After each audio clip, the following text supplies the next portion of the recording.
সরকারি বন্ড বিলের বাজারে হঠাৎ এমন কি হলো যে মাত্র 3 মাসে লেনদেন বেড়ে গেল প্রায় 3 গুণ। অঙ্কটা শুনলে আরো অবাক হবেন। এক প্রান্তিকে লেনদেন ছাড়িয়েছে 5,27,000 কোটি টাকা।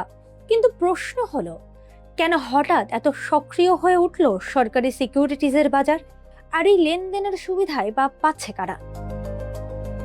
বাংলাদেশ ব্যাংকের তথ্য বলছে 2025-26 অর্থ বছরের এপ্রিল থেকে জুন প্রান্তিকে সেকেন্ডারি মার্কেটে সরকারি সিকিউরিটিজের মোট লেনদেন হয়েছে 5,27,647 কোটি টাকা। অথচ জানুয়ারি থেকে মার্চে ছিল 1,82,939 কোটি টাকা। অর্থাৎ মাত্র এক প্রান্তিকেই লেনদেন বেড়েছে প্রায় 2.88 গুণ। শুধু তাই নয়, এক বছর আগের একই সময়ের তুলনায় লেনদেন বেড়েছে 4.5 গুণেরও বেশি। তাহলে বাজারের এই উল্লফনের পেছনে কি আছে? সবচেয়ে বড় ভূমিকা রেখেছে স্বল্প মেয়াদী সরকারি বিল। এক বছরের কম অবশিষ্ট মেয়াদের সিকিউরিটিজে লেনদেন হয়েছে 3,66,343 কোটি টাকা, আগের প্রান্তিকের তুলনায় প্রায় 4 গুণ। অর্থাৎ বিনিয়োগকারীরা কি এখন দীর্ঘমেয়াদে বন্ডের চেয়ে স্বল্প মেয়াদী সিকিউরিটিজেই বেশি আগ্রহী?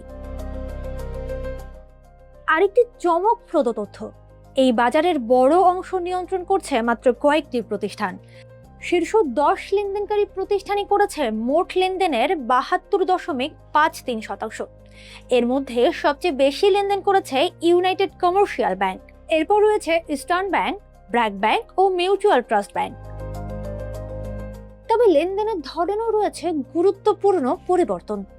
মোট লেনদেনের প্রায় 4,59,000 কোটি টাকা হয়েছে ওটিসি ব্যবস্থায়, আর অর্ডার ম্যাচিং ব্যবস্থায় হয়েছে 68,000 কোটি টাকার বেশি। বাংলাদেশ ব্যাংকের মতে নতুন নীতি ও বাজার অবকাঠামোর পরিবর্তনও এই গতি বাড়িয়েছে। চালু হয়েছে বিওএফআর ও ডিওএমএমআর, এসেছে নতুন ওপেন মার্কেট অপারেশনস নির্দেশিকা, আর সুকুকের নিলামে যুক্ত হয়েছে স্বয়ংক্রিয় প্রযুক্তি।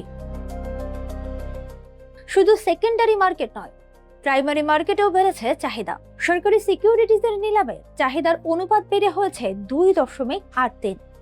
সব মিলিয়ে প্রশ্ন একটাই, সরকারি বন্ড বিলের বাজারে এই উত্থান কি সাময়িক, নাকি বাংলাদেশের আর্থিক বাজারে বড় ধরনের পরিবর্তনের ইঙ্গিত?